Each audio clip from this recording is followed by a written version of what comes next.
Thank you.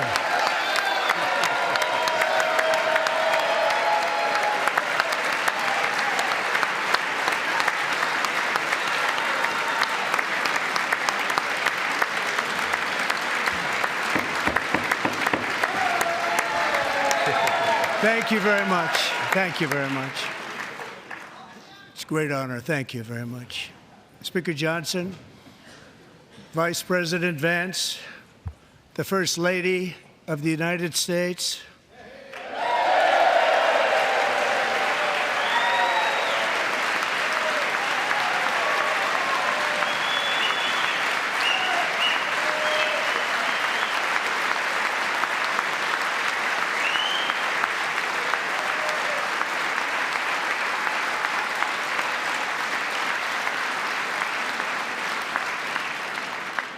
members of the United States Congress, thank you very much. And to my fellow citizens, America is back.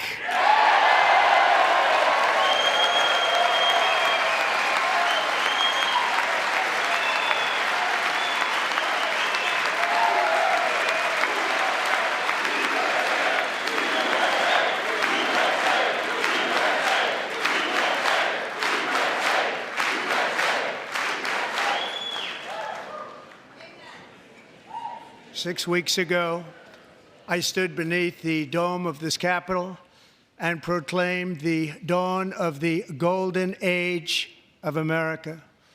From that moment on, it has been nothing but swift and unrelenting action to usher in the greatest and most successful era in the history of our country. We have accomplished more in 43 days than most administrations accomplished in 4 years or 8 years, and we are just getting started.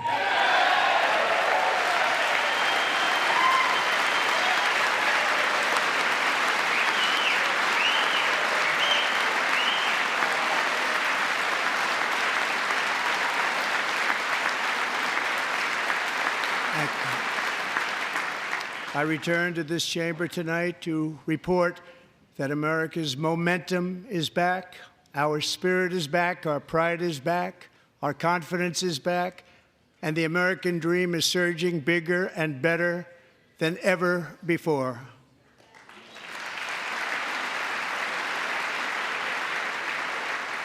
The American dream is unstoppable, and our country is on the verge of a comeback, the likes of which the world has never witnessed and perhaps will never witness again. There's never been anything like it. The presidential election of November 5th was a mandate like has not been seen in many decades. We won all 7 swing states, giving us an electoral college victory of 312 votes.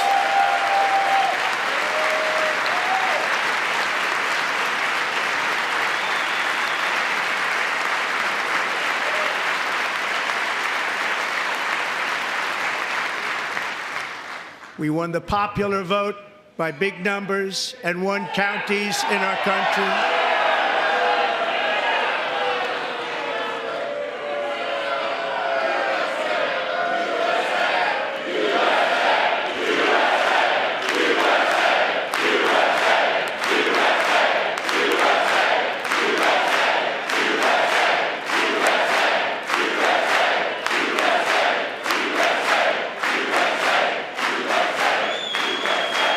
And won counties in our country, 2,700 to 525, on a map that reads almost completely red for Republican.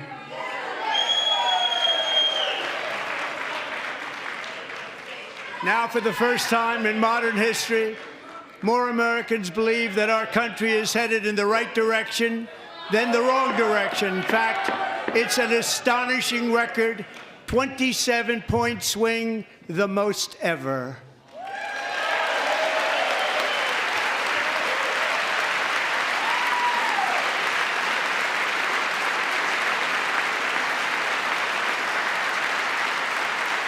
Likewise, Small business optimism saw its single largest one-month gain ever recorded, a 41-point jump.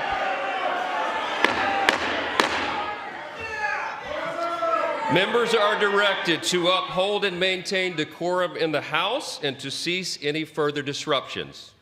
That's your warning.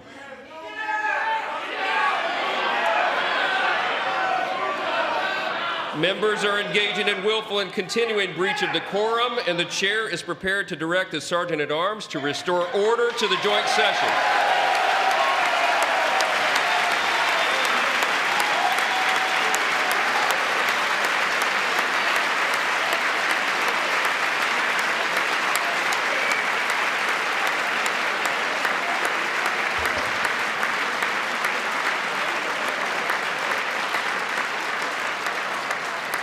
Mr. Green, take your seat. Take your seat, sir. Take your seat. Finding that members continue to engage in willful and concerted disruption of proper decorum, the chair now directs the Sergeant-at-Arms to restore order. Remove this gentleman from the chamber.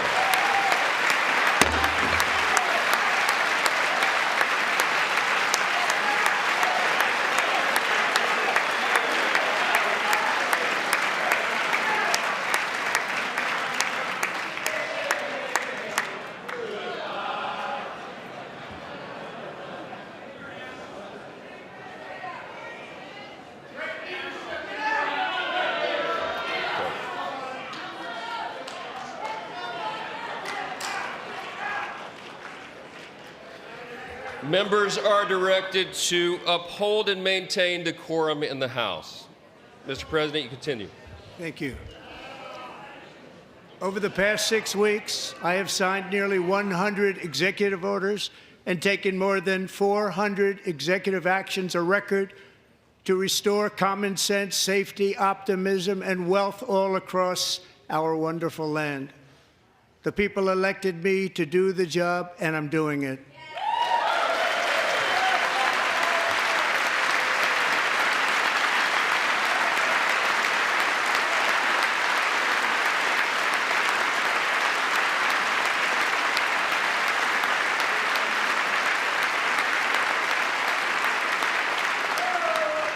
In fact, it has been stated by many that the first month of our presidency, it's our presidency, is the most successful in the history of our nation. By many.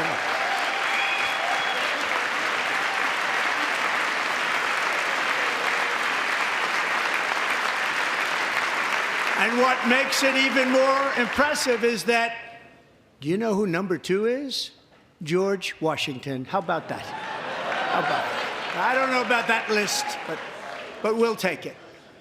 Within hours of taking the oath of office, I declared a national emergency on our southern border, and I deployed the U.S. military and Border Patrol to repel the invasion of our country. And what a job they've done.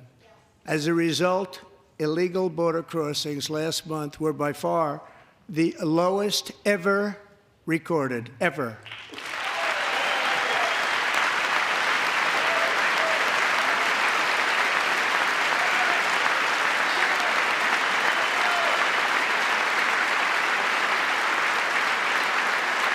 They heard my words and they chose not to come. Much easier that way.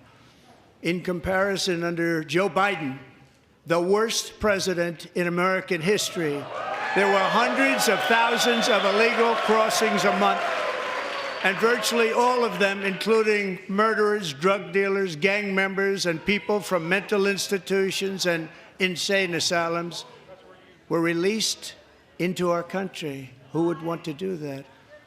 This is my 5th such speech to Congress. And once again, I look at the Democrats in front of me, and I realize there is absolutely nothing I can say to make them happy or to make them stand or smile or applaud. Nothing I can do. I could find a cure to the most devastating disease, a disease that would wipe out entire nations, or announce the answers to the greatest economy in history or the stoppage of crime to the lowest levels ever recorded. And these people sitting right here will not clap, will not stand, and certainly will not cheer for these astronomical achievements. They won't do it, no matter what. Five times I've been up here. It's very sad, and it just shouldn't be this way.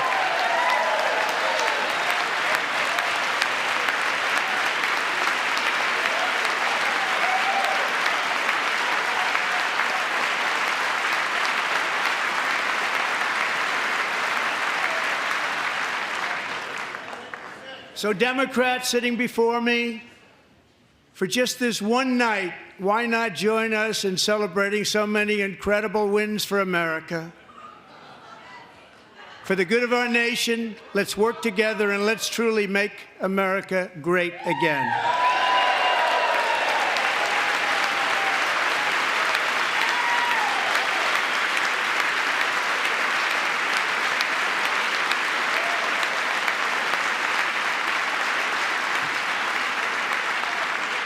Every day, my administration is fighting to deliver the change America needs to bring a future that America deserves, and we're doing it.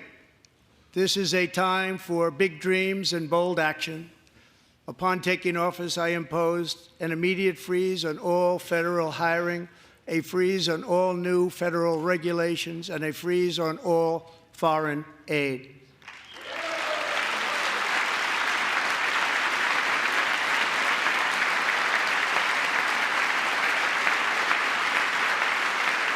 I terminated the ridiculous Green New Scam. I withdrew from the unfair Paris Climate Accord, which was costing us trillions of dollars that other countries were not paying. I withdrew from the corrupt World Health Organization.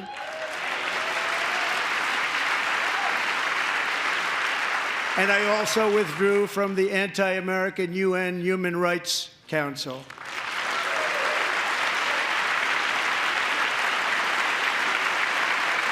We ended all of Biden's environmental restrictions that were making our country far less safe and totally unaffordable.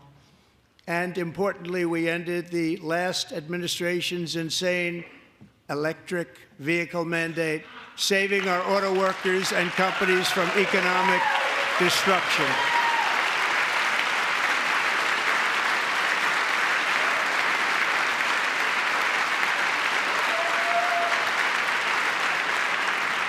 To unshackle our economy, I have directed that for every one new regulation, 10 old regulations must be eliminated, just like I did in my very successful first term.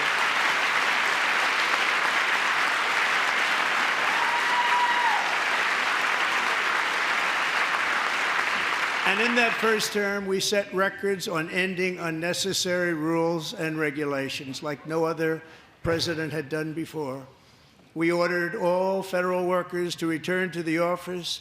They will either show up for work in person or be removed from their job.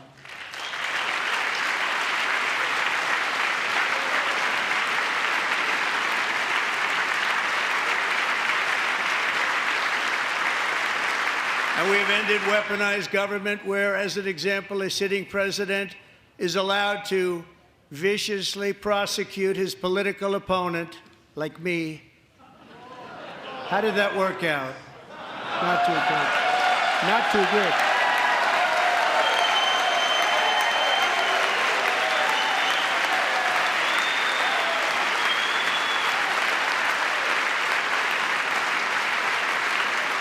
And I have stopped all government censorship and brought back free speech in America. It's back.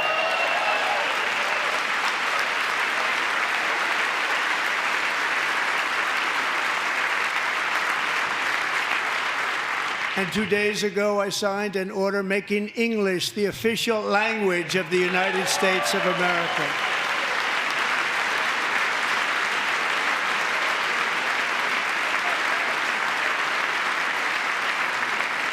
I renamed the Gulf of Mexico the Gulf of America.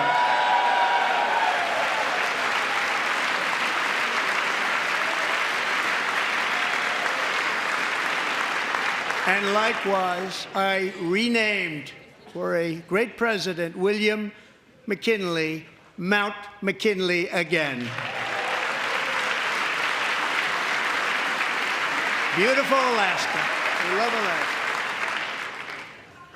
We've ended the tyranny of so-called diversity, equity, and inclusion policies all across the entire federal government and indeed the private sector and our military. And our country will be woke no longer.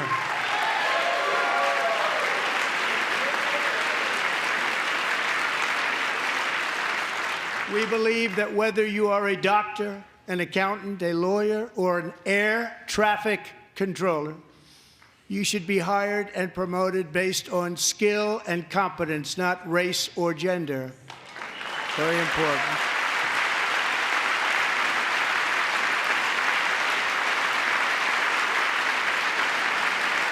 You should be hired based on merit. And the Supreme Court, in a brave and very powerful decision, has allowed us to do so. Thank you. Thank you very much. Thank you. We have removed the poison of critical race theory from our public schools, and I signed an order making it the official policy of the United States government that there are only two genders, male and female.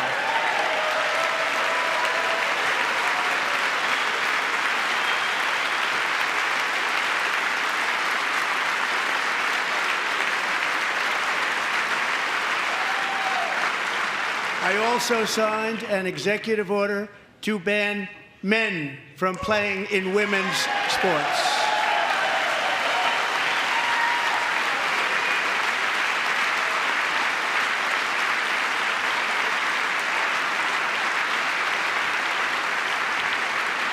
Three years ago, Peyton McNabb was an all-star high school athlete, one of the best, preparing for a future in college sports.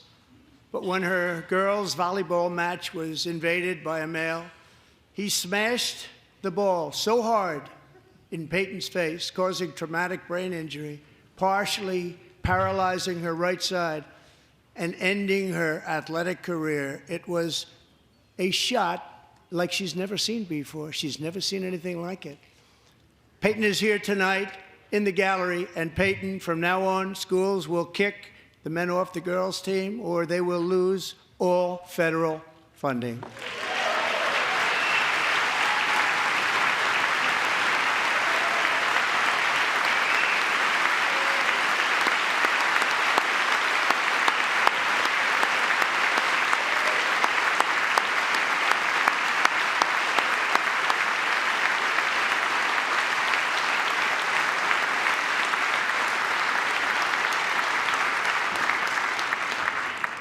And if you really want to see numbers, just take a look at what happened in the women's boxing, weightlifting, track and field, swimming, or cycling, where a male recently finished a long-distance race 5 hours and 14 minutes ahead of a woman for a new record by 5 hours. Broke the record by 5 hours. It's demeaning for women, and it's very bad for our country. We're not going to put up with it any longer.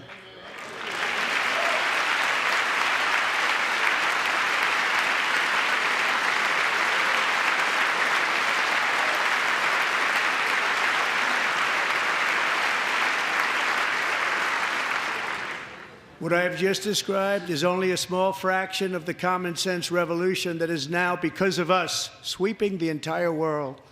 Common sense has become a common theme, and we will never go back. Never.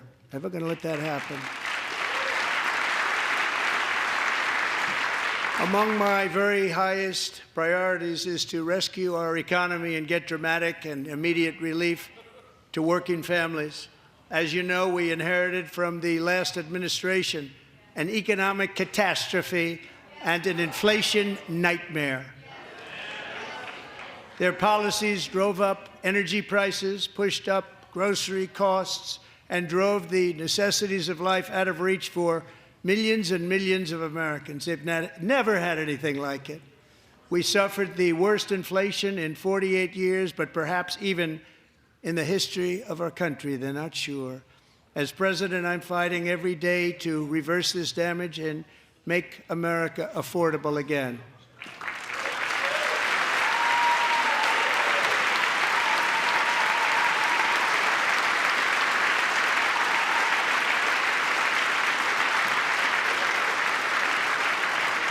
Joe Biden especially let the price of eggs get out of control. The egg price is out of control. And we're working hard to get it back down. Secretary, do a good job on that. You inherited a total mess from the previous administration. Do a good job.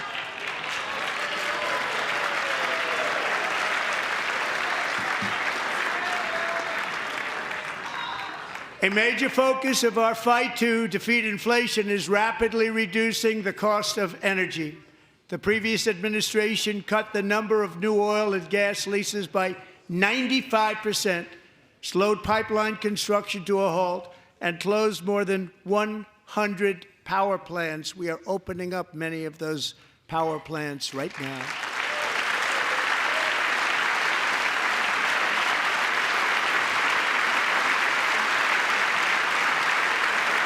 And frankly, we have never seen anything like it. That's why on my first day in office, I declared a national energy emergency. As you've heard me say many times, we have more liquid gold under our feet than any nation on earth, and by far. And now I fully authorize the most talented team ever assembled to go and get it. It's called Drill, Baby, Drill.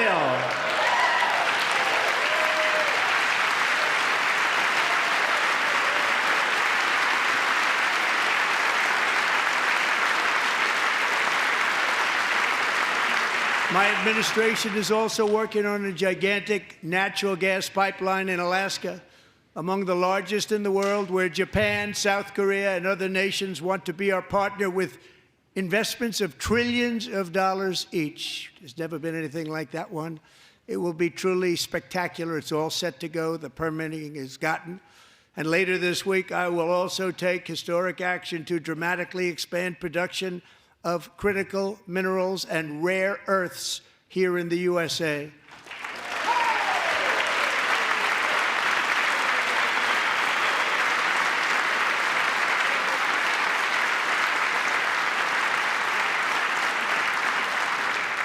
To further combat inflation, we will not only be reducing the cost of energy, but will be ending the flagrant waste of taxpayer dollars.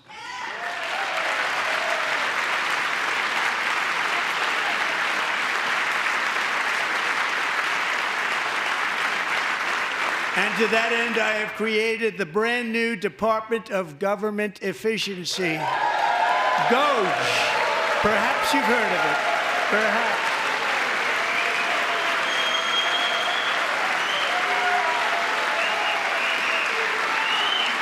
Which is headed by Elon Musk, who is in the gallery tonight.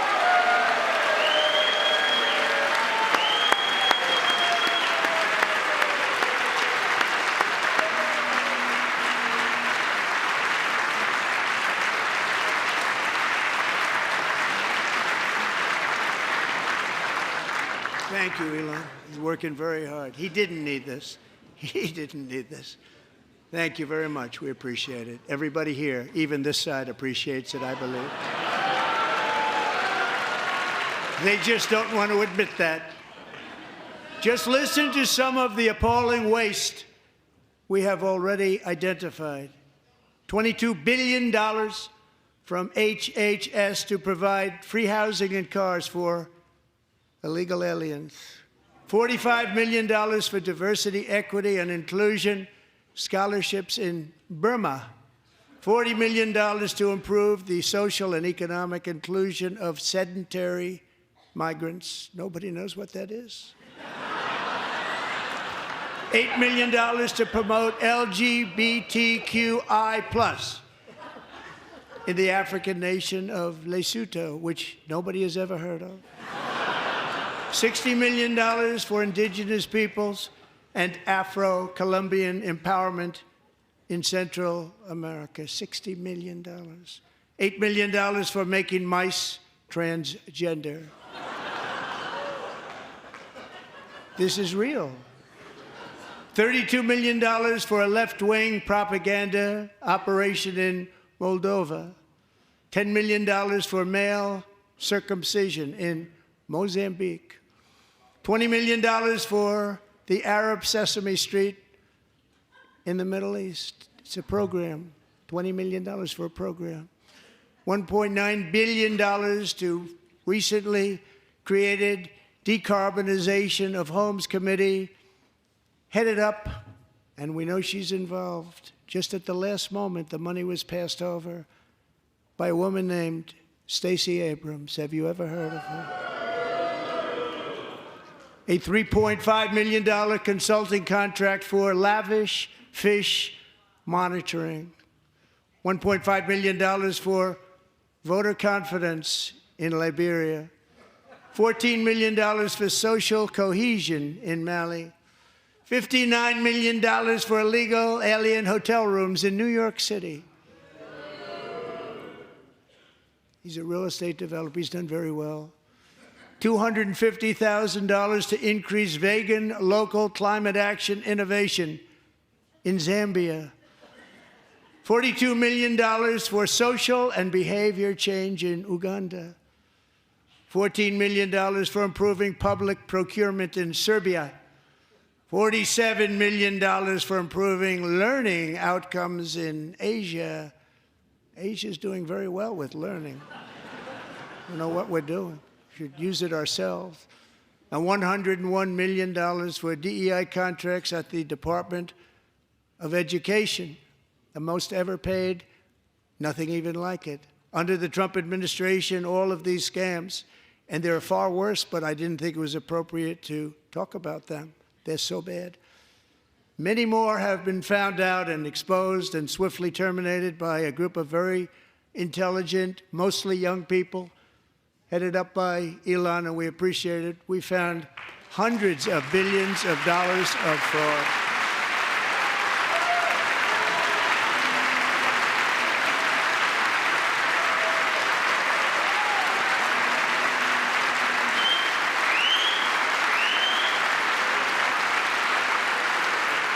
And we've taken back the money and reduced our debt to fight inflation and other things. Taken back a lot of that money. We got it just in time. This is just the beginning. The Government Accountability Office, a federal government office, has estimated annual fraud of over $500 billion in our nation, and we are working very hard to stop it. We're going to. We're also identifying shocking levels of incompetence and probable fraud in the Social Security program for our seniors, and that our seniors and people that we love rely on. Believe it or not, government databases list 4.7 million Social Security members from people aged 100 to 109 years old. It lists 3.6 million people from ages 110 to 119. I don't know any of them. I know some people that are rather elderly, but not quite that elderly.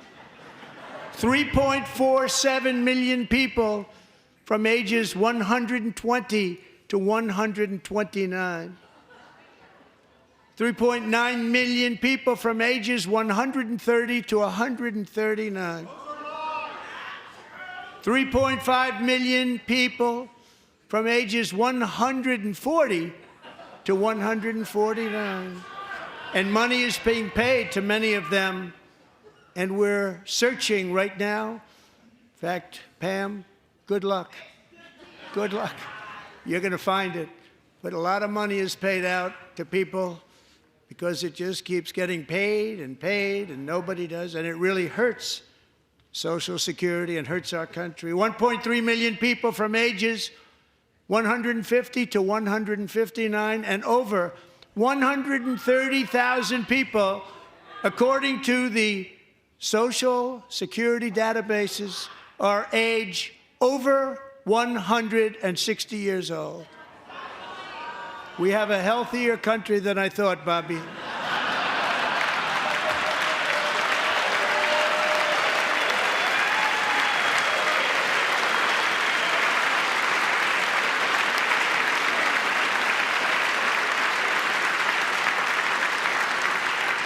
Including, to finish, 1,039 people between the ages of 220 and 229, one person between the age of 240 and 249, and one person is listed at 360 years of age. More than 100 years older than our country. But we're going to find out where that money's going, and it's not going to be pretty. By slashing all of the fraud, waste, and theft we can find, we will defeat inflation, bring down mortgage rates, lower car payments and grocery prices, protect our seniors, and put more money in the pockets of American families.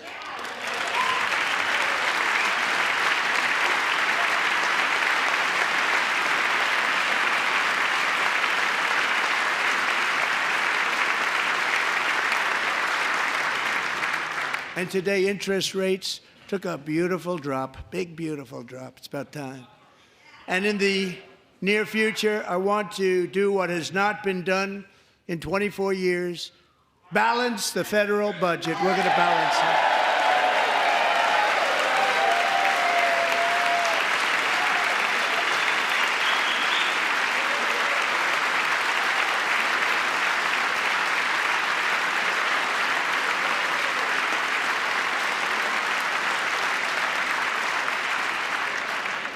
With that goal in mind, we have developed in great detail what we are calling the Gold Card, which goes on sale very, very soon.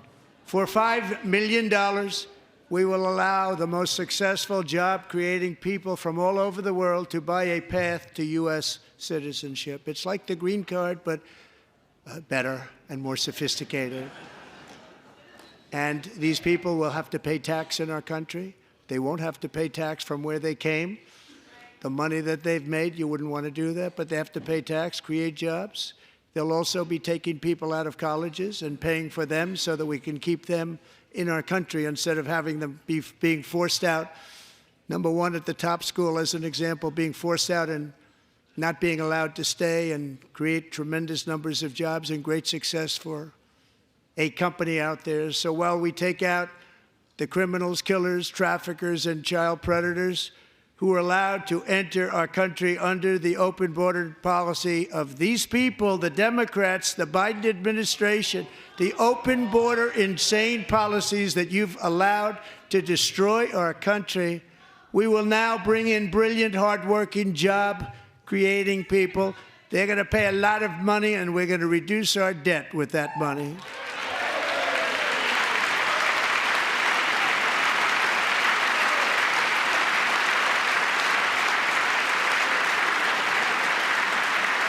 Americans have given us a mandate for bold and profound change. For nearly 100 years, the federal bureaucracy has grown until it has crushed our freedoms, ballooned our deficits, and held back America's potential in every possible way. The nation founded by pioneers and risk-takers now drowns under millions and millions of pages of regulations and debt. Approvals that should take 10 days to get instead take 10 years, 15 years, and even 20 years before you're rejected. Meanwhile, we have hundreds of thousands of federal workers who have not been showing up to work. My administration will reclaim power from this unaccountable bureaucracy, and we will restore true democracy to America again.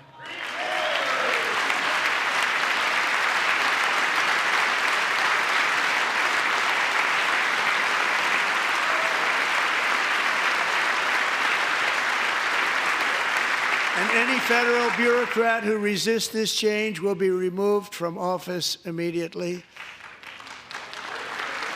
Because we are draining the swamp. It's very simple. And the days of rule by unelected bureaucrats are over.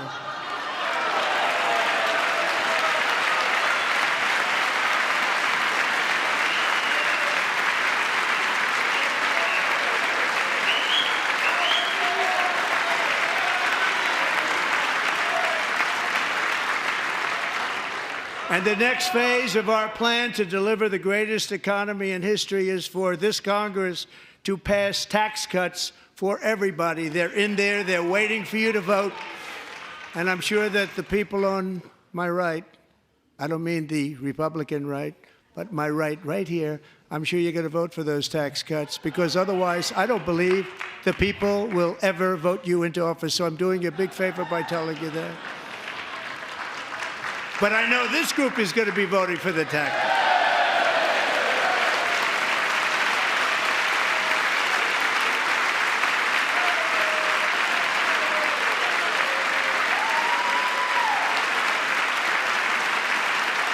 Thank you. It's a very, very big part of our plan. We had tremendous success in our first term with it. A very big part of our plan. We're seeking permanent income tax cuts all across the board.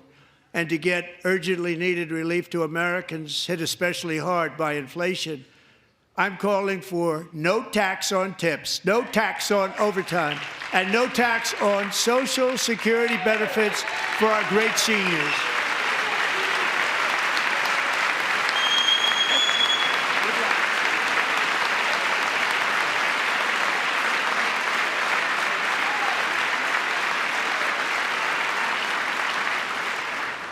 And I also want to make interest payments on car loans tax deductible, but only if the car is made in America.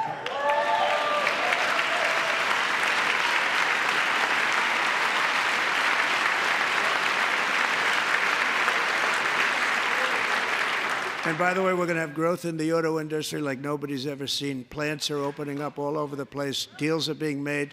Never seen. That's a combination of the election win and tariffs. It's a beautiful word, isn't it?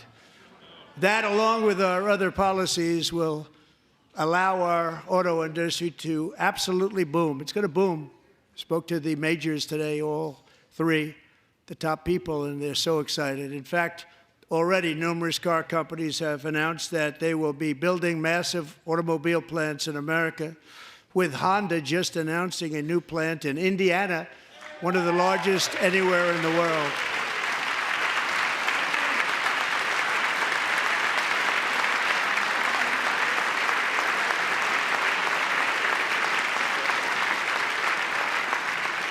And this has taken place since our great victory on November 5th, a date which will hopefully go down as one of the most important in the history of our country.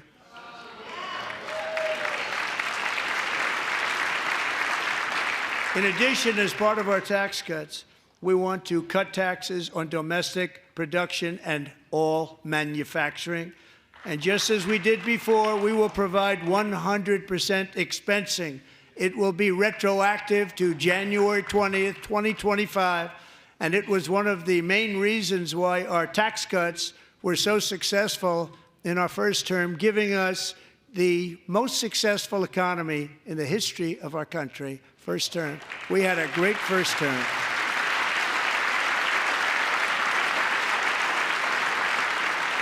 If you don't make your product in America, however, under the Trump administration, you will pay a tariff, and in some cases, a rather large one. Other countries have used tariffs against us for decades, and now it's our turn to start using them against those other countries. On average, the European Union, China, Brazil, India, Mexico, and Canada, have you heard of them? And countless other nations charge us tremendously higher tariffs than we charge them. It's very unfair. India charges us auto tariffs higher than 100%.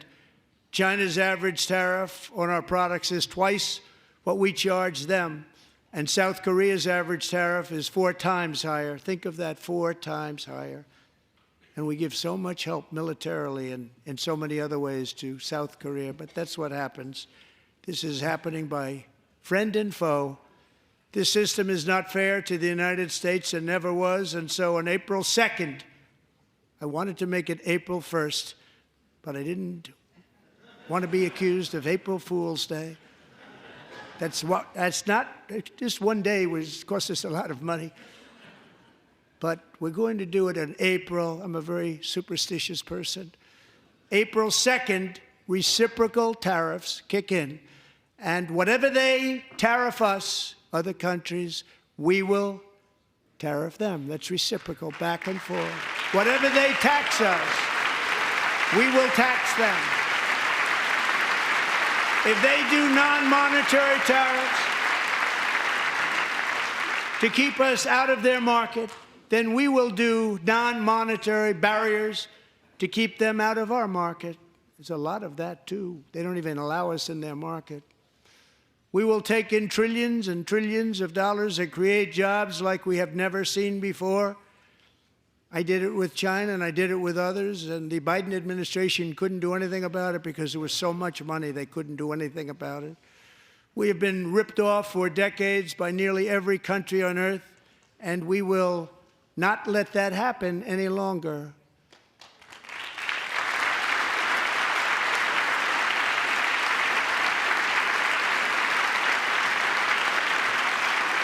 Much has been said over the last 3 months about Mexico and Canada, but we have very large deficits with both of them. But even more importantly, they've allowed fentanyl to come into our country at levels never seen before, killing hundreds of thousands of our citizens and many very young, beautiful people, destroying families. Nobody's ever seen anything like it. They are, in effect, receiving subsidies of hundreds of billions of dollars. We pay subsidies to Canada and to Mexico of hundreds of billions of dollars, and the United States will not be doing that any longer. We're not going to do it any longer.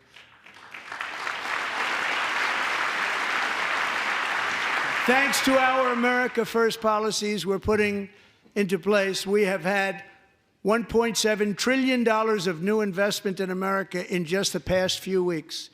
The combination of the election and our economic policies that people of SoftBank, one of the most brilliant anywhere in the world, announced a $200 billion investment. OpenAI and Oracle, Larry Ellison, announced $500 billion investment, which they wouldn't have done if Kamala had won. Apple announced $500 billion investment. Tim Cook called me. He said, I cannot spend it fast enough. It's going to be much higher than that, I believe. They'll be building their plants here instead of in China. And just yesterday, Taiwan Semiconductor, the biggest in the world, most powerful in the world, has a tremendous amount, 97% of the market, announced a $165 billion investment to build the most powerful chips on earth right here in the USA.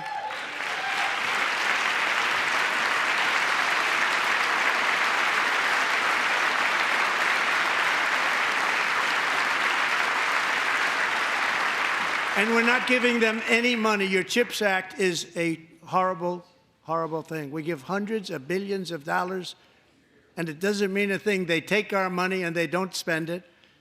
All that meant to them, we're giving them no money. All that was important to them was they didn't want to pay the tariffs, so they came and they're building, and many other companies are coming. We don't have to give them money. We just want to protect our businesses and our people. And they will come because they won't have to pay tariffs if they build in America. So it's very amazing. You should get rid of the CHIP Act, and whatever's left over, Mr. Speaker, you should use it to reduce debt or any other reason you want to.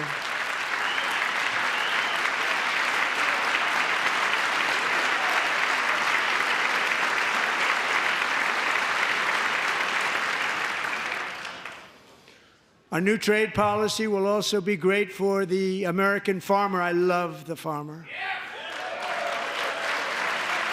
who will now be selling into our home market, the USA, because nobody is going to be able to compete with you because those goods that come in from other countries and companies, they're really in a bad position in so many different ways. They're uninspected. They may be very dirty and disgusting, and they come in and they pour in, and they hurt our American farmers. The tariffs will go on agricultural product coming into America, and our farmers, starting on April 2nd, it may be a little bit of an adjustment period. We had that before when I made the deal with China, $50 billion of purchases, and I said, just bear with me, and they did. They did. Probably have to bear with me again, and this will be even better. That was great. The problem with it was that Biden didn't enforce it. He didn't enforce it. $50 billion of purchases, and we were doing great, but Biden did not enforce it, and it hurt our farmers. But our farmers are going to have a field day right now. So to our farmers, have a lot of fun. I love you too. I love you too. It's all going to happen.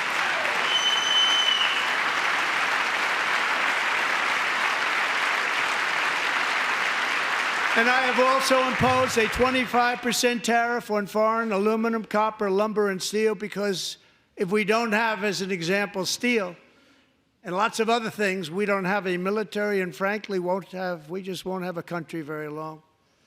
Here today is a proud American steelworker, fantastic person from Decatur, Alabama, Jeff Denard. Has been working at the same steel plant for 27 years in a job that has allowed him to serve as the captain of his local volunteer fire department, raise 7 children with his beautiful wife, Nicole, and over the years provide a loving home for more than 40 foster children. So great, Jeff.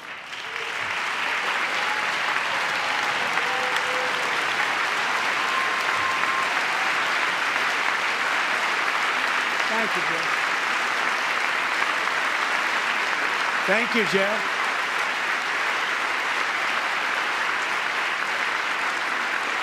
Stories like Jeff's remind us that tariffs are not just about protecting American jobs. They're about protecting the soul of our country. Tariffs are about making America rich again and making America great again, and it's happening, and it will happen rather quickly. There'll be a little disturbance, but we're okay with that. It won't be much. No, you're not. Oh. And look where Biden took us, very low, the lowest we've ever been. Jeff, I want to thank you very much. And I also want to recognize another person who has devoted herself to foster care community. She works so hard on it. A very loving person, our magnificent First Lady of the United States.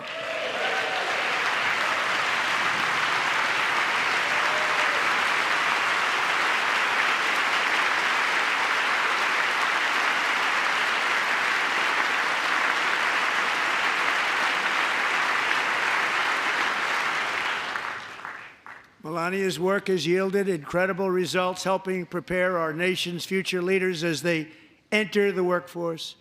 Our First Lady is joined by 2 impressive young women, very impressive. Haley Ferguson, who benefited from the First Lady's Fostering the Future initiative and is poised to complete her education and become a teacher. And Elliston Berry, who became a victim of an illicit deepfake image produced by a peer. With Elliston's help, the Senate just passed the Take It Down Act, and this is so important. Thank you very much, John. John Thune, thank you. Stand up, John. Thank you, John.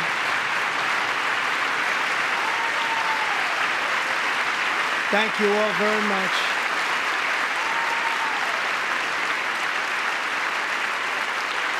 Thank you. And thank you to John Thune and the Senate. Great job. To criminalize the publication of such images online is a terrible, terrible thing. And once it passes the House, I look forward to signing that bill into law. Thank you. And I'm going to use that bill for myself, too, if you don't mind. Because nobody gets treated worse than I do online. Nobody. That's great. Thank you very much to the Senate. Thank you. But if we truly care about protecting Americans' children, no step is more crucial than securing America's borders.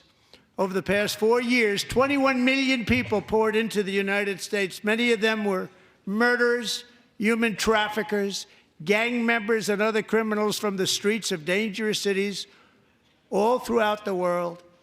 Because of Joe Biden's insane and very dangerous open border policies, they are now strongly embedded in our country, but we are getting them out and getting them out fast.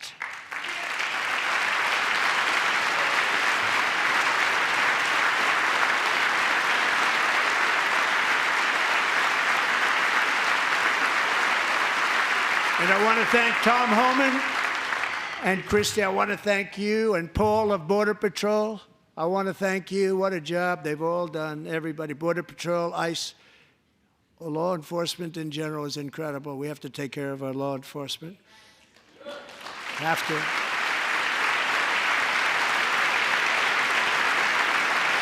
Last year,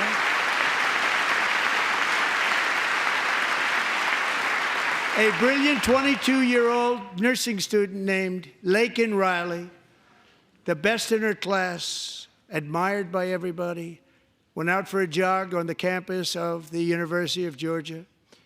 That morning, Laken was viciously attacked, assaulted, beaten, brutalized, and horrifically murdered.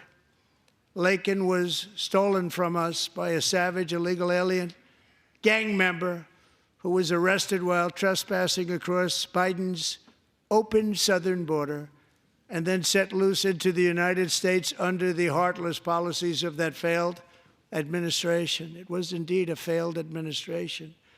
He had then been arrested and released in a Democrat-run sanctuary city, a disaster, before ending the life of this beautiful young angel. With us this evening are Laken's beloved mother, Allison, and her sister, Lauren.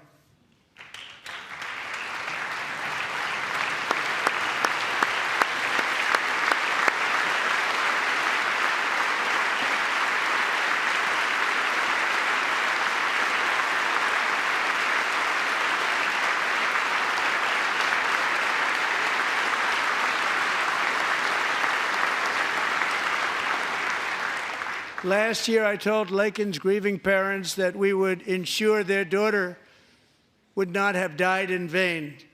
That's why the very first bill I signed into law as your 47th president mandates the detention of all dangerous criminal aliens who threaten public safety. It's a very strong, powerful act.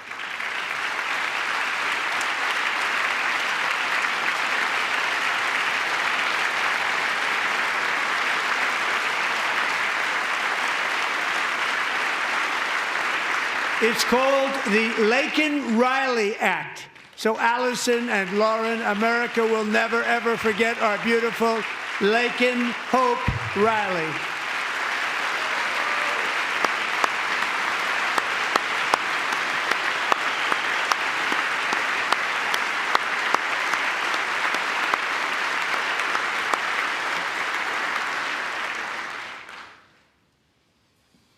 Thank you very much. Since taking office, my administration has launched the most sweeping border and immigration crackdown in American history, and we quickly achieved the lowest numbers of illegal border crossers ever recorded. Thank you.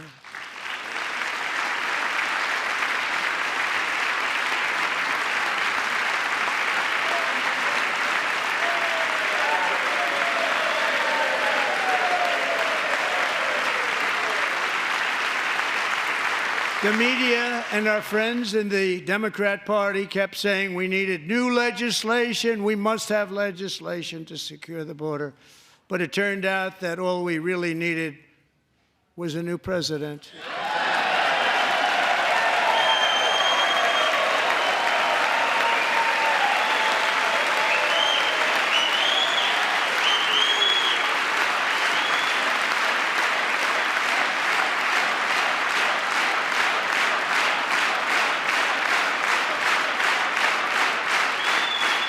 Thank you. Joe Biden didn't just open our borders, he flew illegal aliens over them to overwhelm our schools, hospitals, and communities throughout the country. Entire towns like Aurora, Colorado, and Springfield, Ohio, buckled under the weight of the migrant occupation and corruption like nobody's ever seen before. Beautiful towns destroyed. Now, just as I promised in my inaugural address, we are achieving the great liberation of America.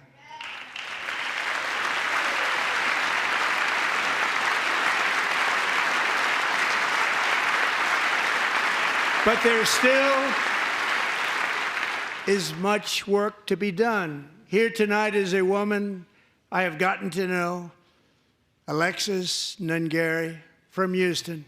Wonderful woman. Last June, Alexis's 12-year-old daughter, her precious Jocelyn, walked to a nearby convenience store.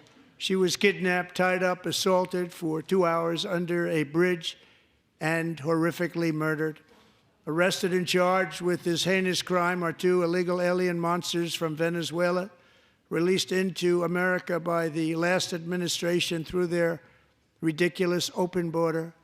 The death of this beautiful 12-year-old girl and the agony of her mother and family touched our entire nation greatly.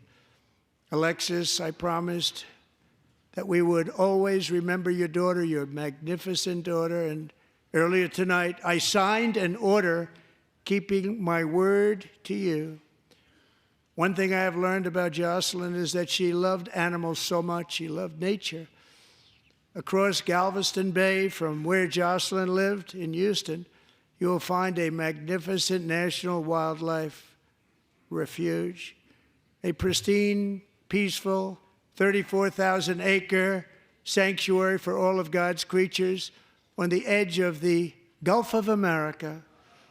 Alexis, moments ago, I formally renamed that refuge in loving memory of your beautiful daughter, Jocelyn. So, Mr. Vice President, if you would, may I have the order?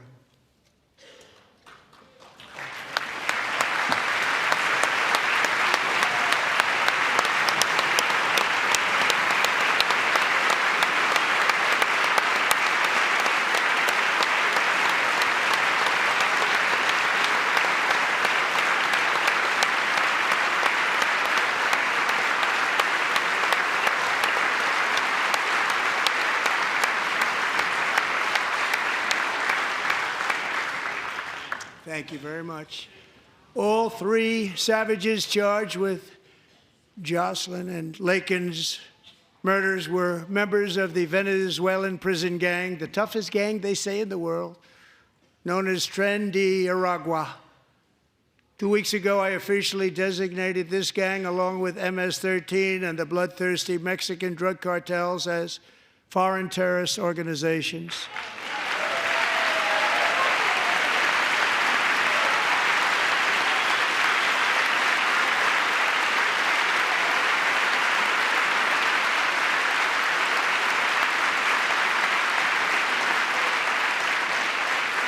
They are now officially in the same category as ISIS, and that's not good for them. Countless thousands of these terrorists were welcomed into the U.S. by the Biden administration.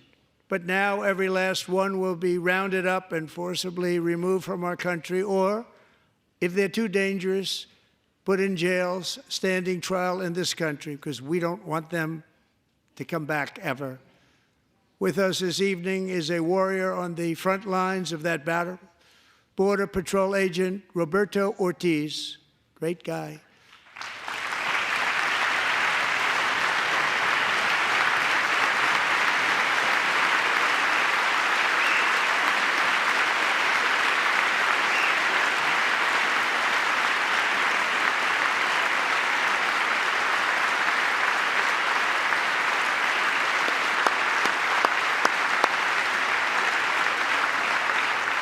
In January, Roberto and another agent were patrolling by the Rio Grande near an area known as Cartel Island. Doesn't sound too nice to me.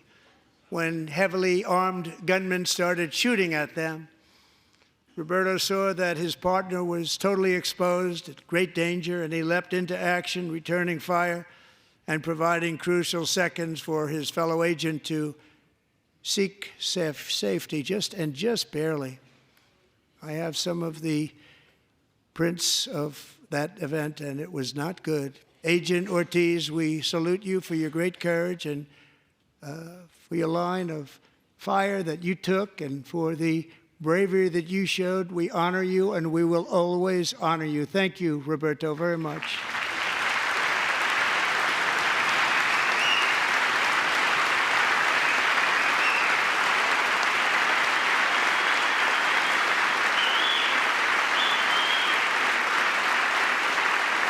Thank you, Roberto.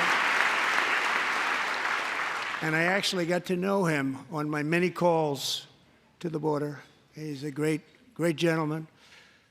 The territory to the immediate south of our border is now dominated entirely by criminal cartels that murder, rape, torture, and exercise total control. They have total control over a whole nation, posing a grave threat to our national security.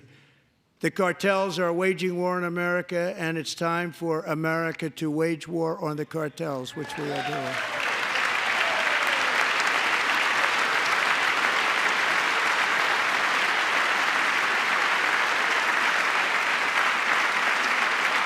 Five nights ago, Mexican authorities, because of our tariff policies being imposed on them, think of this, handed over to us 29 of the biggest cartel leaders in their country. That has never happened before. They want to make us happy. First time ever. But we need Mexico and Canada to do much more than they've done, and they have to stop the fentanyl and drugs pouring into the USA. They're going to stop it. I have sent Congress a detailed funding request laying out exactly how we will eliminate these threats to protect our homeland and complete the largest deportation operation in American history, larger even than current record holder, President Dwight D. Eisenhower, a moderate man, but someone who believed very strongly in borders. Americans expect Congress to send me this funding without delay so I can sign it into law. So, Mr. Speaker, John Thune, both of you, I hope you're going to be able to do that, Mr. Speaker. Thank you. Mr. Leader, thank you. Thank you very much. And let's get it to me. I'll sign it so fast, you won't even believe it.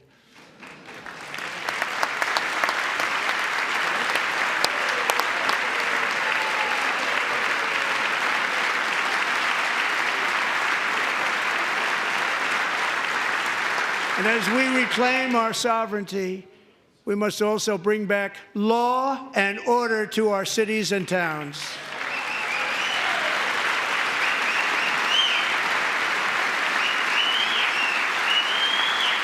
In recent years, our justice system has been turned upside down by radical left lunatics.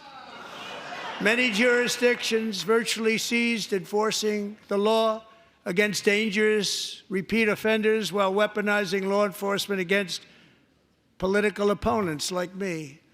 My administration has acted swiftly and decisively to restore fair, equal, and impartial justice under the constitutional rule of law, starting at the FBI and the DOJ. Pam, good luck. Cash, wherever you may be, good luck. Good luck. Pam Bondi. Good luck. So important. Going to do a great job. Cash, thank you. Thank you, Cash.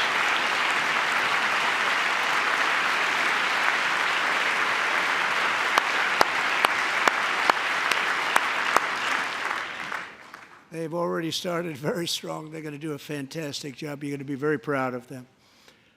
We're also once again giving our police officers the support, protection, and respect they so dearly deserve. They have to get it. They have such a hard, dangerous job, but we're going to make it less dangerous.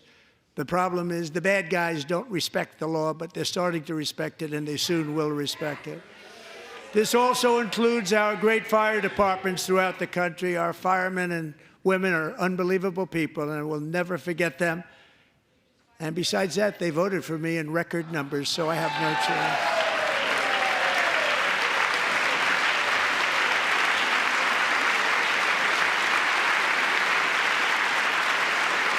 One year ago this month, 31-year-old New York police officer Jonathan Diller, unbelievably wonderful person and a great officer, was gunned down at a traffic stop on Long Island. I went to his funeral. The vicious criminal charged with his murder had 21 prior arrests, and they were rough arrests, too. He was a real bad one.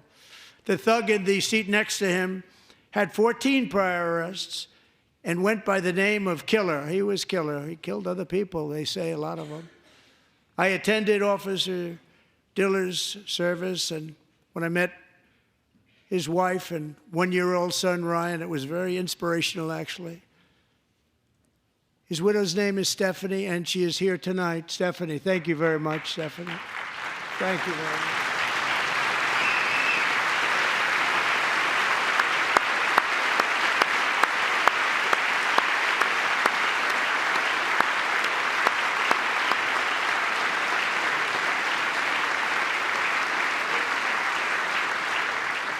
Stephanie, we're going to make sure that Ryan knows his dad was a true hero, New York's finest, and we're going to get these cold-blooded killers and repeat offenders off our streets, and we're going to do it fast. Got to stop it. They get out with 28 arrests. They push people into subway trains. They hit people over the head, back of the head with baseball bats. We got to get them out of here. I've already signed an executive order requiring a mandatory death penalty for anyone who murders a police officer, and tonight I'm asking Congress to pass that policy into permanent law.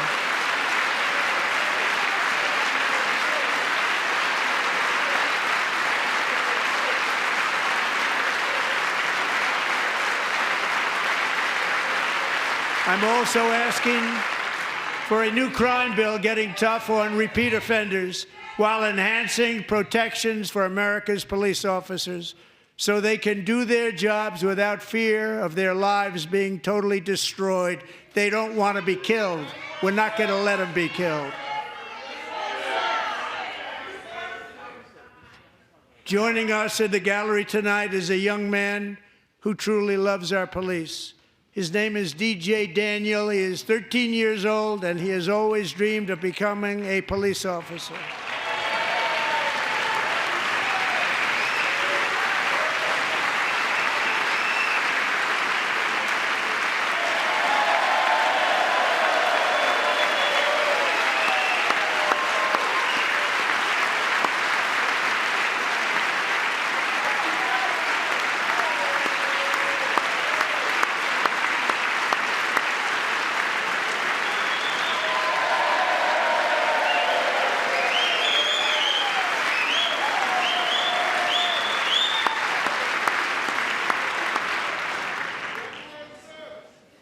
But in 2018, DJ was diagnosed with brain cancer.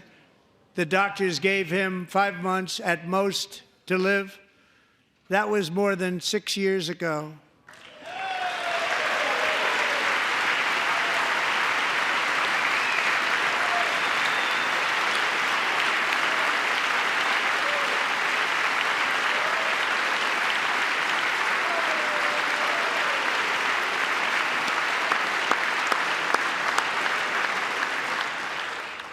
Since that time, DJ and his dad have been on a quest to make his dream come true, and DJ has been sworn in as an honorary law enforcement officer, actually a number of times. The police love him, the police departments love him. And tonight, DJ, we're going to do you the biggest honor of them all. I am asking our new Secret Service Director, Sean Curran, to officially make you an agent of the United States Secret Service.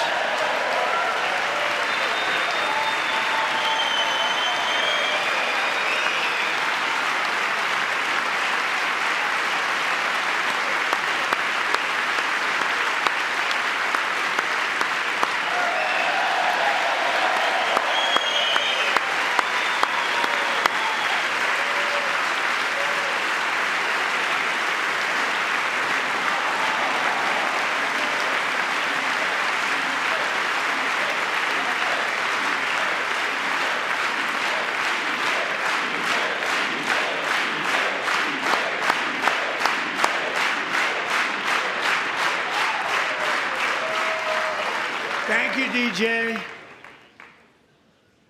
DJ's doctors believe his cancer likely came from a chemical he was exposed to when he was younger. Since 1975, rates of child cancer have increased by more than 40%. Reversing this trend is one of the top priorities for our new presidential commission to make America healthy again, chaired by our new Secretary of Health and Human Services, Robert F. Kennedy, Jr.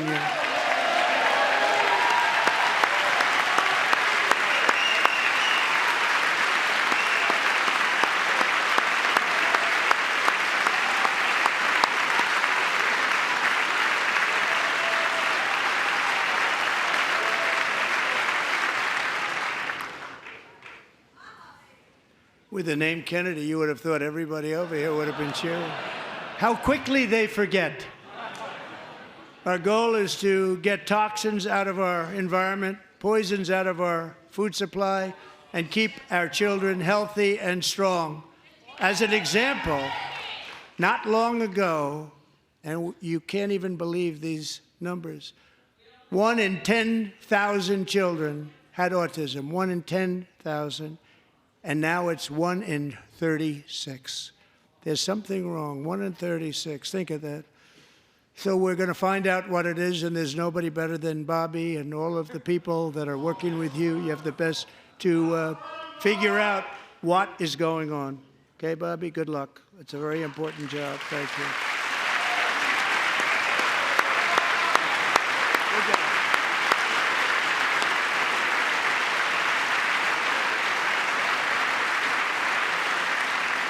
Thank you. My administration is also working to protect our children from toxic ideologies in our schools. A few years ago, January Littlejohn and her husband discovered that their daughter's school had secretly socially transitioned their 13-year-old little girl. Teachers and administrators conspired to deceive January and her husband while encouraging her daughter to use a new name and pronouns. They, them pronoun, actually, all without telling January, who is here tonight and is now a courageous advocate against this form of child abuse. January, thank you. Thank you. Thank you very much.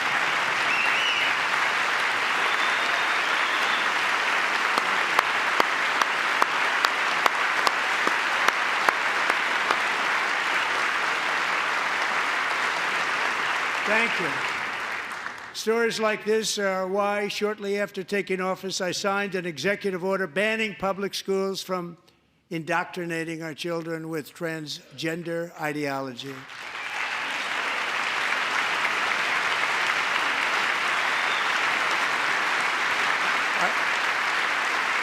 I also signed an order to cut off all taxpayer funding to any institution that engages in the sexual mutilation of our youth.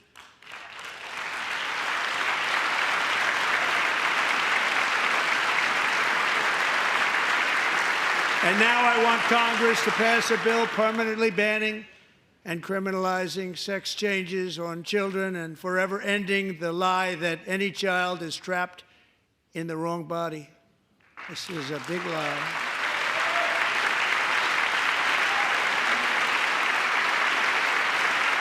And our message to every child in America is that you are perfect exactly the way God made you.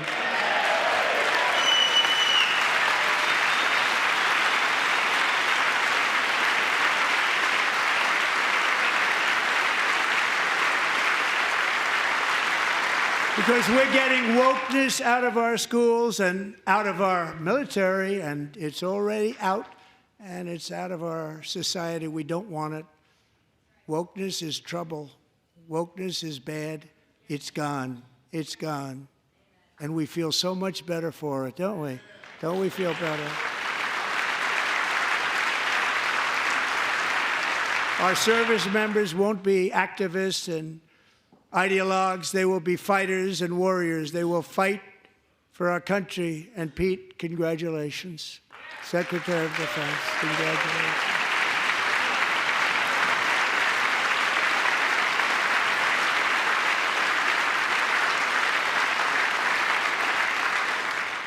And he's not big into the woke movement, I can tell you.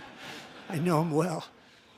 I am pleased to report that in January, the U.S. Army had its single best recruiting month in 15 years, and that all armed services are having among the best recruiting results ever in the history of our services.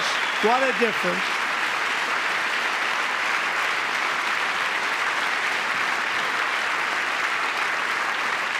And you know, it was just a few months ago where the results were exactly the opposite. We couldn't recruit anywhere. We couldn't recruit. Now we're having the best results just about that we've ever had. What a tremendous turnaround. It's really a beautiful thing to see. People love our country again. It's very simple. They love our country, and they love being in our military again.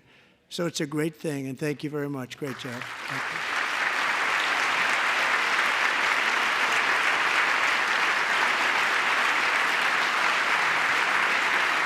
We're joined tonight by a young man, Jason Hartley, who knows the weight of that call of duty. Jason's father, grandfather, and great-grandfather all wore the uniform. Jason tragically lost his dad, who was also a Los Angeles County Sheriff's deputy when he was just a boy, and now he wants to carry on the family legacy of service. Jason is a senior in high school, a 6-letter varsity athlete, a really good athlete, they say, a brilliant student with a 4.46, that's good, GPA. And his greatest dream is to attend the U.S. Military Academy at West Point.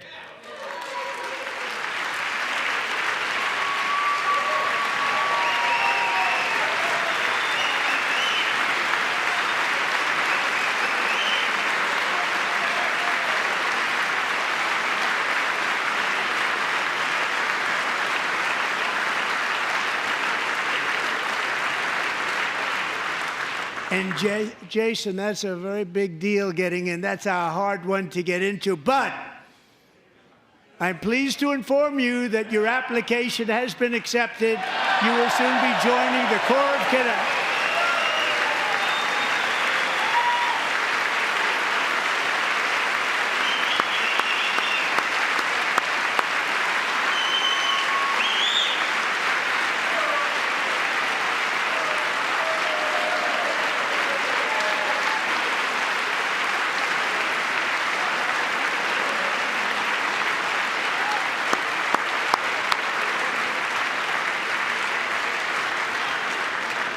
Thank you. Jason, you're going to be on the long gray line, Jason. As Commander-in-Chief, my focus is on building the most powerful military of the future. As a first step, I'm asking Congress to fund a state-of-the-art Golden Dome missile defense shield to protect our homeland, all made in the USA.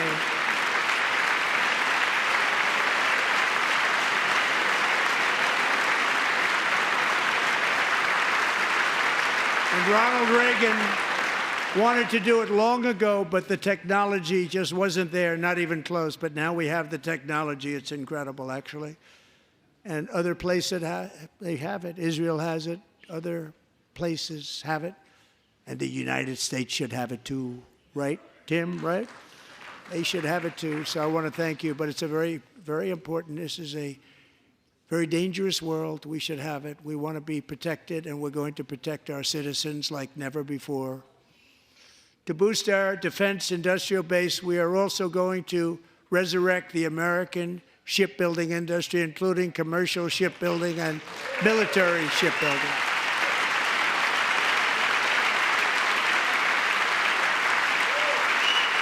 And for that purpose, I am announcing tonight that we will create a new Office of Shipbuilding in the White House and offer special tax incentives to bring this industry home to America where it belongs. We used to make so many ships. We don't make them anymore very much, but we're going to make them very fast, very soon. It will have a huge impact. To further enhance our national security, my administration will be reclaiming the Panama Canal, and we've already started doing it.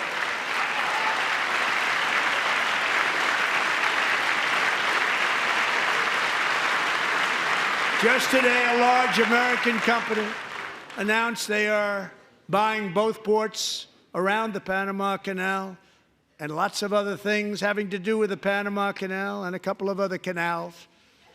The Panama Canal was built by Americans for Americans, not for others, but others could use it. But it was built at tremendous cost of American blood and treasure. 38,000 workers died building the Panama Canal. They died of malaria. They died of snake bites and mosquitoes. Not a nice place to work.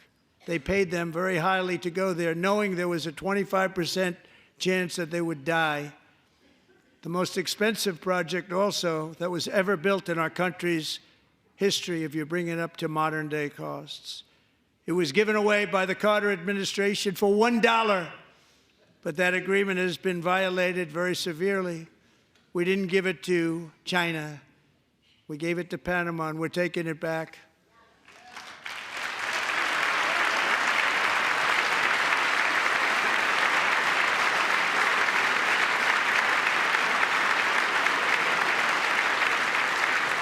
And we have Marco Rubio in charge. Good luck, Marco.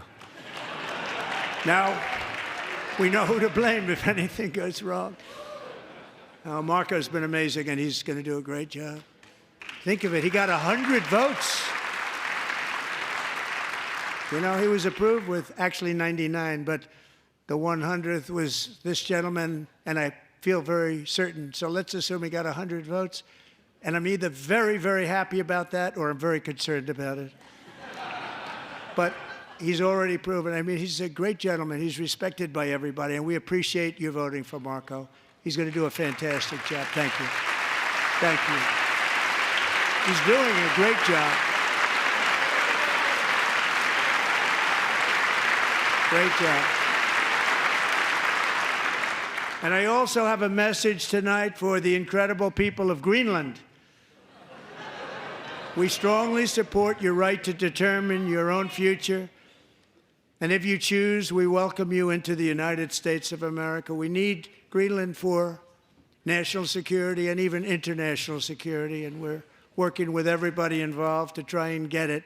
But we need it really for international world security. And I think we're going to get it. One way or the other, we're going to get it. We will keep you safe. We will make you rich, and together we will take Greenland to heights like you have never thought possible before. It's a very small population, but very, very large piece of land and very, very important for military security. America is once again standing strong against the forces of radical Islamic terrorism. 3.5 years ago, ISIS terrorists killed 13 American service members and countless others in the Abbey Gate bombing during the disastrous and incompetent withdrawal from Afghanistan. Not that they were withdrawing, it was the way they withdrew. Perhaps the most embarrassing moment in the history of our country. Tonight, I am pleased to announce that we have just apprehended the top terrorist responsible for that atrocity, and he is right now on his way here to face the swift sword of American justice.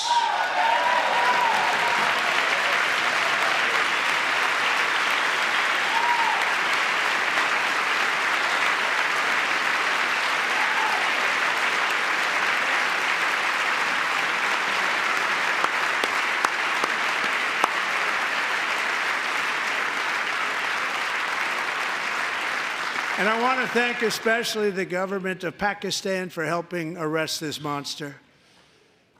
This was a very momentous day for those 13 families who I actually got to know very well, most of them, whose children were murdered, and the many people that were so badly, over 42 people, so badly injured on that fateful day in Afghanistan. What a horrible day. Such incompetence was shown that when Putin saw what happened, I guess he said, wow, maybe this is my chance. That's how bad it was.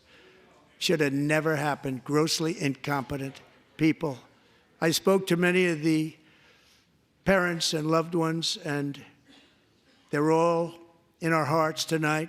Just spoke to them on the phone. We had a big call. Every one of them called, and Everybody was on the line, and they did nothing but cry with happiness. They were very happy, as happy as you can be under those circumstances. Their child, brother, sister, son, daughter was killed for no reason whatsoever. In the Middle East, we're bringing back our hostages from Gaza. In my first term, we achieved one of the most groundbreaking peace agreements in generations, the Abraham Accords.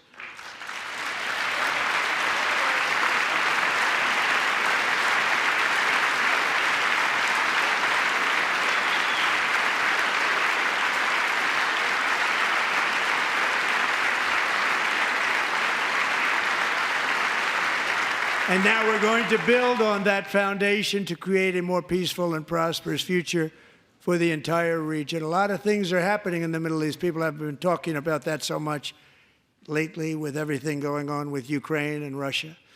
But a lot of things are happening in the Middle East. It's a rough neighborhood, actually. I'm also working tirelessly to end the savage conflict in Ukraine.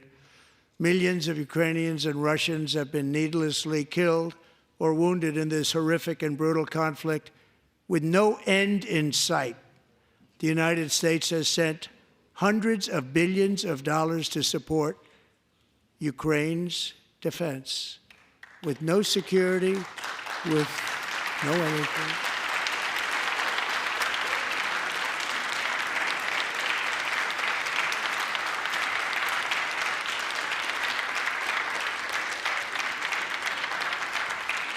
Do you want to keep it going for another 5 years? Yeah, you would say Pocahontas says yes.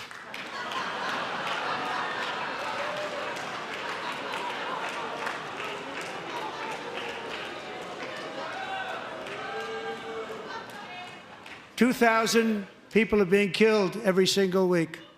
More than that. They're Russian young people. They're Ukrainian young people. They're not Americans. But I want it to stop.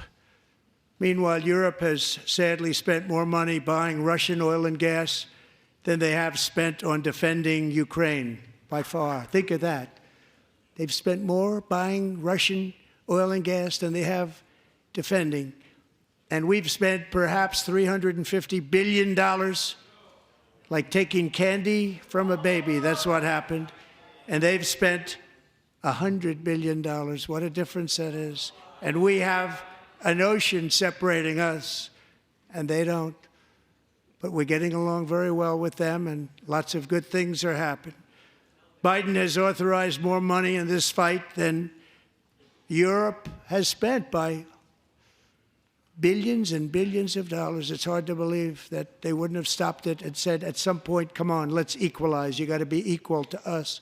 But that didn't happen. Earlier today, I received an important letter from President Zelensky of Ukraine. The letter reads, Ukraine is ready to come to the negotiating table as soon as possible to bring lasting peace closer.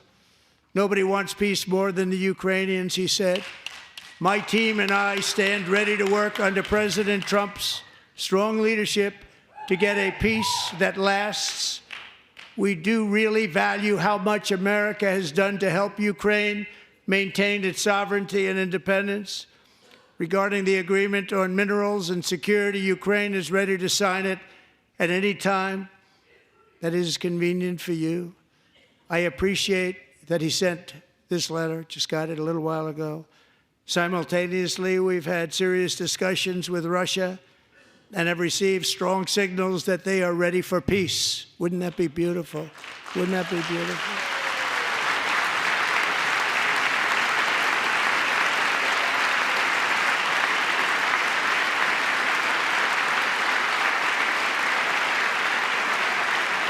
Wouldn't that be beautiful?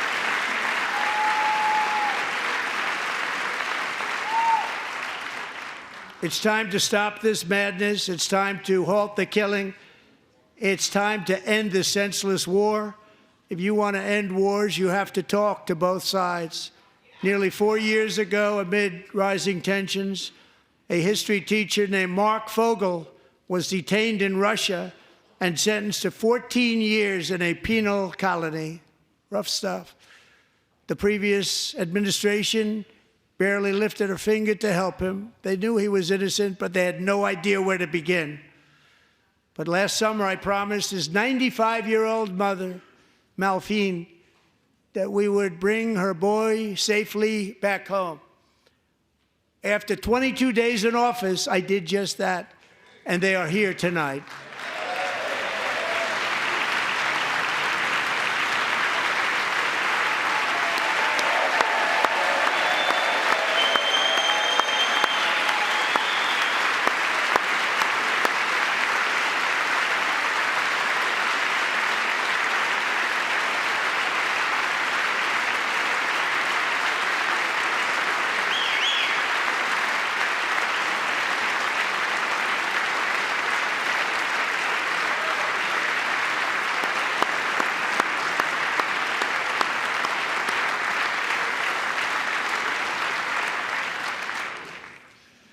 To Mark and his great mom, we are delighted to have you safe and sound and with us. As fate would have it, Mark Fogel was born in a small rural town in Butler, Pennsylvania. Have you heard of it? Where his mother has lived for the past 78 years. I just happened to go there last July 13th for a rally. That was not pleasant. And that is where I met his beautiful mom right before I walked onto that stage. And I told her I would not forget what she said about her son. And I never did I? Never forgot. Less than 10 minutes later, at that same rally, gunfire rang out, and a sick and deranged assassin unloaded 8 bullets from his sniper's perch into a crowd of many thousands of people. My life was saved by a fraction of an inch, but some were not so lucky. Corey Comparator was a firefighter, a veteran, a Christian, a husband, a devoted father, and above all, a protector. When the sound of gunshots pierced the air, it was a horrible sound. Corey knew instantly what it was and what to do. He threw himself on top of his wife and daughters and shielded them from the bullets with his own body. Corey was hit really hard. You know the story from there. He sacrificed his life to save theirs. 2 others, very fine people, were also seriously hit. But thankfully, with the help of 2 great country doctors, we thought they were gone and they were saved. So those doctors had great talent. We're joined by Corey's wife, Helen, who was his high school sweetheart, and their 2 beloved daughters, Allison and Kaylee. Thank you.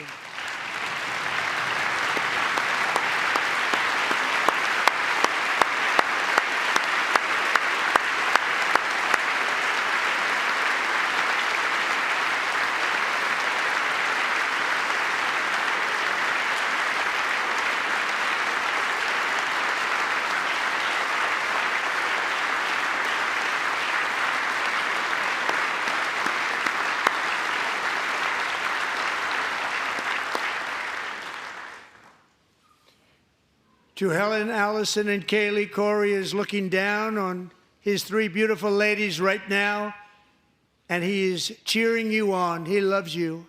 He is cheering you on. Corey was taken from us much too soon, but his destiny was to leave us all with a shining example of the selfless devotion of a true American patriot. It was love like Corey's that built our country, and it's love like Corey's that is going to make our country more majestic than ever before. I believe that my life was saved that day in Butler for a very good reason. I was saved by God to make America great again. I believe that. Thank you. Thank you.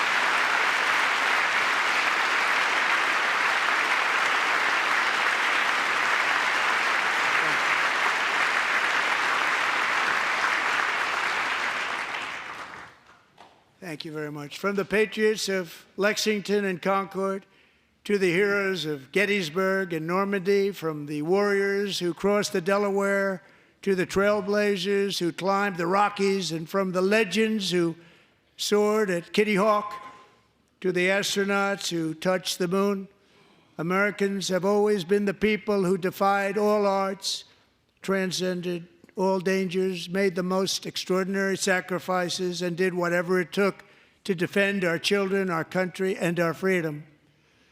And as we have seen in this chamber tonight, that same strength, faith, love, and spirit is still alive and thriving in the hearts of the American people.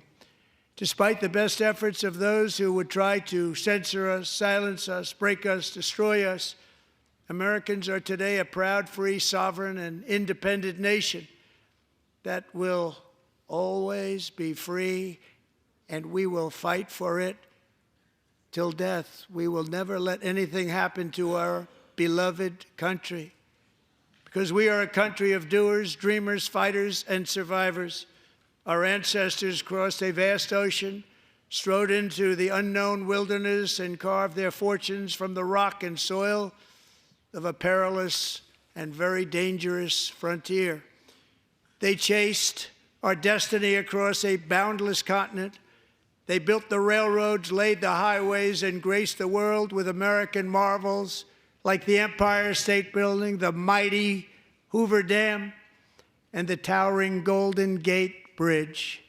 They lit the world with electricity, broke free of the force of gravity, fired up the engines of American industry, vanquished the communists, fascists, and Marxists all over the world, and gave us countless modern wonders sculptured out of iron, glass, and steel.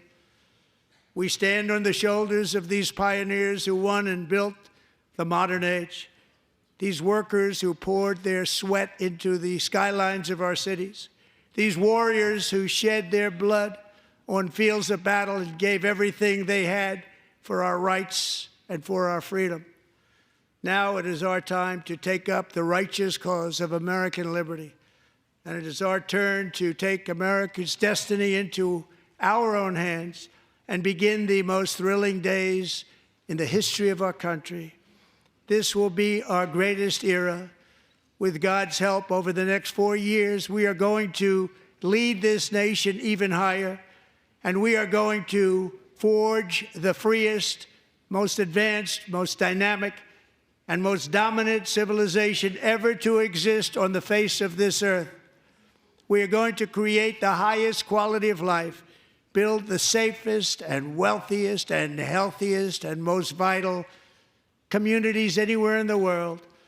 We are going to conquer the vast frontiers of science, and we are going to lead humanity into space and plant the American flag on the planet Mars and even far beyond.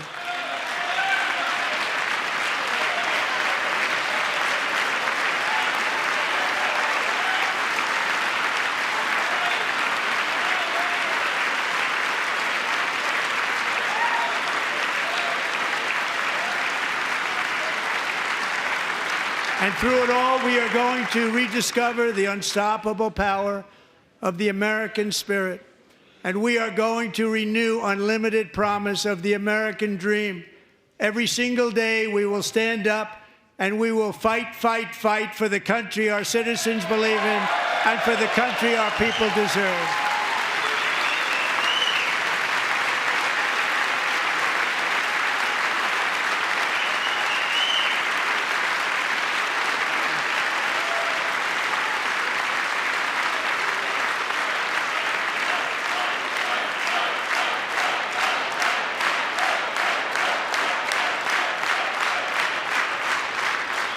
My fellow Americans, get ready for an incredible future, because the golden age of America has only just begun. It will be like nothing that has ever been seen before. Thank you, God bless you, and God bless America.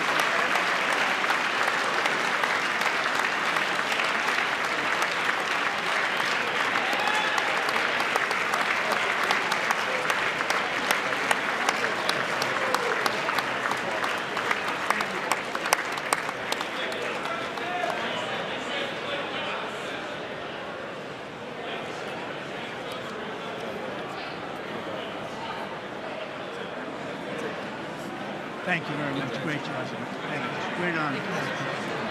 Thank you. Thank you. Get this place going, all right? Thank you. It's a great honor. Thank you. Thank you, Mr. President. Thank you very much.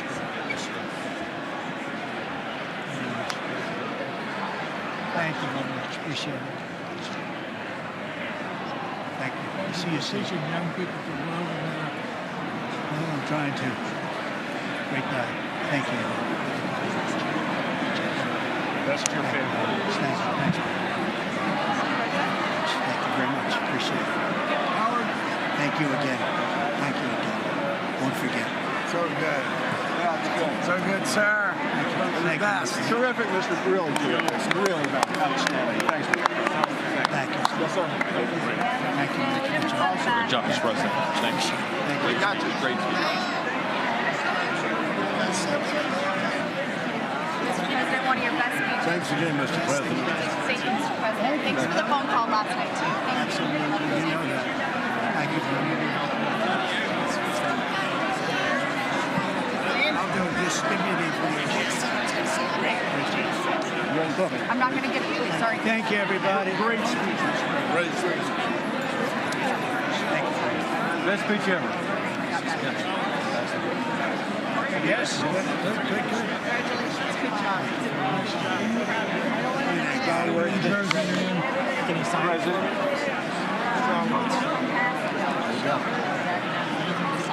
President Roger Williams, thanks for the call. I love Roger Williams. Thank you. You don't have to introduce yourself. Mr. President. I know you better than you do, Roger. Thank you so much. My great baseball player. America Good is- job. Great job you're doing. America is back. Thank you so much, Welcome you Mr. back in President. Pennsylvania anytime, sir. They stood for. Thank you all. Got him, you got him. Oh, man. Well done. They stood for another country, not our country. That was phenomenal, sir. It's hard to believe, isn't it? That was fantastic, sir. That was amazing. Thank you very much. Thank you. Quick selfie. Mr. President. Good job, Mr. President.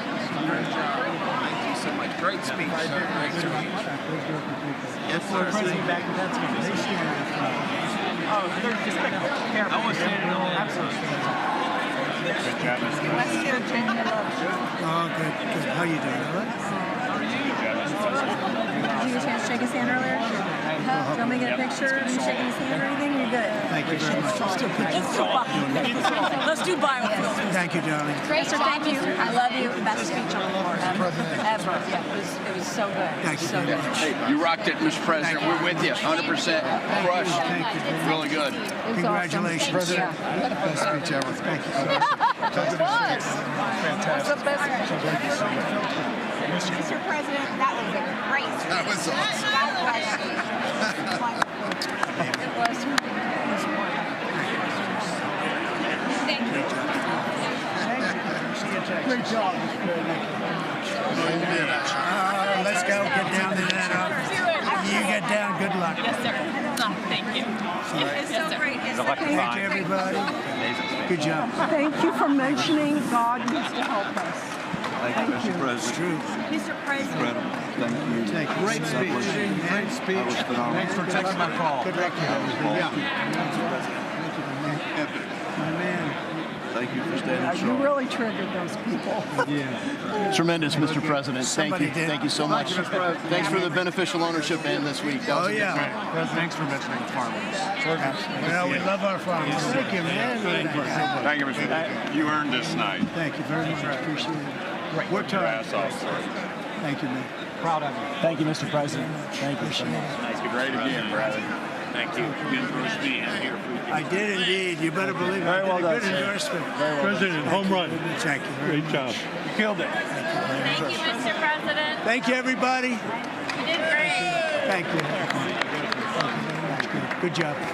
Thank you. Great to see you. Slam dunk. You're doing good. Thank you, sir. You did amazing, per usual. Thank you. I'll see you. Thank you. Yes, sir. Thank you. Hey, cheese. Thank you. Love you, Mr. President. Yes. Thank you, everybody. Look at this beautiful. New congressman from Eastern Washington. We've never met. Oh, Michael that's Baumgartner. good. I was one of Mike Leach's best friends. Oh, He that's thinks good. very Oh, highly Mike of you. was- oh, he was great. Tremendous. He was a great guy. Great What a speech. Great. Thank you. Thank you very much.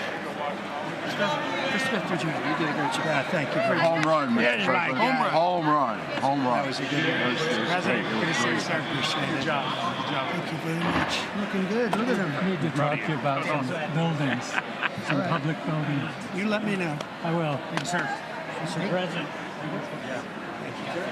Gus, crazy.